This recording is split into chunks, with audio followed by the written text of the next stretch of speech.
హైదరాబాద్ చుట్టుపక్కల 30 ఏళ్ల క్రితం 40 ఏళ్ల క్రితం భూములకు పెద్ద డిమాండ్ ఉండేది కాదు.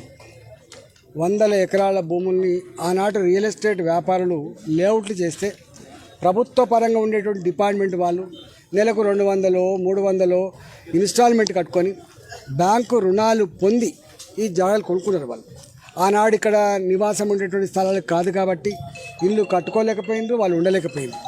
2000 సంవత్సరం తర్వాత మెల్లమెల్లగా కొంచెం భూముల ధరలు పెరుగుతూ ఉన్నాయి కాబట్టి అవసరాలు కూడా పెరుగుతూ ఉన్నాయి కాబట్టి ఇక్కడ ఇల్లు కట్టుకొని ఉంటున్నారు. ఇక్కడ 2076 ఇండ్లు ఇక్కడ జాగాలు ఉన్నాయి. అలా 600-700 ఇండ్లు కట్టుకున్నారు. మిగతా వారిని కట్టుకోవాలంటే ఒక రియల్ ఎస్టేట్ బ్రోకర్ ఈ భూములను కూడా మాయ అని చెప్పి దొంగ రిజిస్ట్రేషన్ చేసుకొని వచ్చింది. అప్పటి నుంచి వీళ్ళ కష్టాలు మొదలైనవి. ఇక్కడ గత 2 నెలలుగా మన పాలక మండలి ఉన్నంత వరకు కూడా, ఇక్కడ గ్రామ పంచాయతీ పాలక మండలి ఉన్నంత వరకు కూడా వీళ్ళకి పర్మిషన్లు వచ్చినాయి, ఇల్లు కట్టుకుంటూ పోయిన పెద్ద బాధ లేదు. కానీ సంవత్సరం క్రితం అప్పటి నుంచి వీళ్ళకు పర్మిషన్లు ఇవ్వకపోవడం, ఏదైనా కట్టుకుంటే దౌర్జన్యంగా కూల్చివేయడం, ఇవన్నీ చేస్తూ ఉన్నారు. ఇవన్నీ ఎవరు చేస్తున్నారు?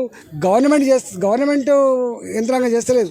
గుండాలు రియల్ ఎస్టేట్ బ్రోకర్ దగ్గర గుండాగిరి చేసేటువంటి మనుషులు గత 2 నెలలుగా ఇక్కడ తాక్కుంటా, తందనాడుకుంటా, దౌర్జన్యం చేసుకుంటా, సంపదమని బెదిరించుకుంటా, రాళ్లతో కొట్టుడు, ఇవన్నీ కాంప్లైంట్స్ పోలీస్ స్టేషన్ పోయినప్పటికీ కూడా పోచారం పోలీస్ స్టేషన్లో ఉన్న పోలీసులు ప్రజలకు అండగా ఉండకపోగా మాకు సంబంధం లేనట్టుగా వాళ్ళు వివరించారు. కాబట్టి వాళ్ళకి గతి లేక గతంతరం లేక నేను నాయకు వచ్చాను.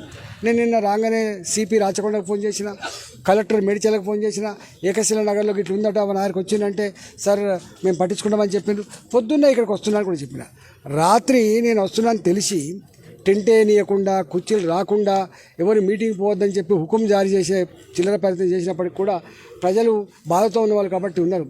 ఇదంతా అయిపోయిన తర్వాత మేము పోతున్నాం కూలగొట్టిన ఇళ్ళ దగ్గరికి. పోతుంటే మేము వస్తున్నామని తెలిసి కూడా దాదాపు 20-30 మంది అక్కడ మంచిగా బ్రహ్మాండంగా బీర్లు సీసాలు పెట్టుకొని తాక్కుంటా మీరు ఏం చేస్తారా అని చూస్తాను. కానీ ప్రజలకు కోపం వచ్చింది, వాళ్ళు ఎలగొట్టడం జరిగింది.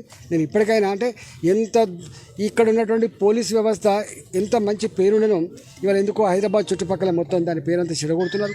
ఇక్కడ స్పందించాల్సిన రెవెన్యూ ఉద్యోగులు విఫలమైపోయింది. ప్రజలకు న్యాయం జరుగుతున్న విశ్వాసం లేకుండా పోయింది. ఇవాళ నాలాంటి నా 25 సంవత్సరాల చేతిలో ఎప్పుడు ఎవరు జోలికి పోవడం కాదు, ఎవరు తిట్టడం కాదు అంటే నాకే వాడు తాక్కుంటా మీరు ఏం చేస్తారని చెప్పి మాట్లాడే పరిస్థితి వచ్చింది ఎంపీ గారికి. అంటే ఇక్కడ ఉన్నటువంటి గుండాల రాజ్యం, ఇక్కడ ఉన్న పోలీస్ వ్యవస్థ, ఇక్కడ ఉన్న వ్యవస్థ ఇట్లా భ్రష్టు పట్టిపోయిందో ఇంతకంటే నిదర్శనం లేదు.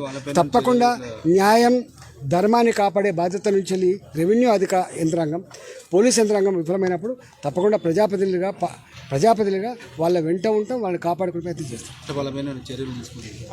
ఏం చర్య తీసుకుంటారో చూస్తాం. అన్ని విషయాలు పంపించినాం.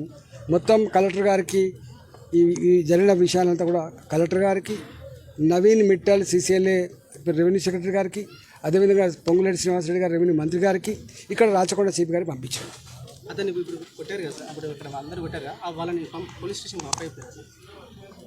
వాళ్ళు పారిపోయింది. వాళ్ళు అప్పచెప్పదాన్ని తీసుకుపోతున్నా వాళ్ళు పారిపోయింది.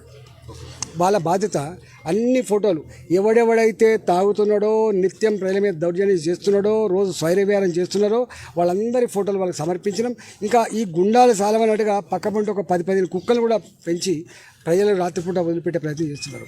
అంటే ఇన్ని రోజులుగా కుక్కలు పెంచుతున్నప్పటికీ, ఇన్ని రోజులుగా గుండాలు ఇక్కడ స్వైరవ్యారం చేస్తున్నప్పటికీ, తాగి దౌర్జన్యం చేస్తున్నప్పటికీ మరి పోలీసులు నిమ్మకు నేత వ్యవహారం ఉండడం అనేది సిగ్గుతో తలదించుకునే వ్యవహారం ఇది.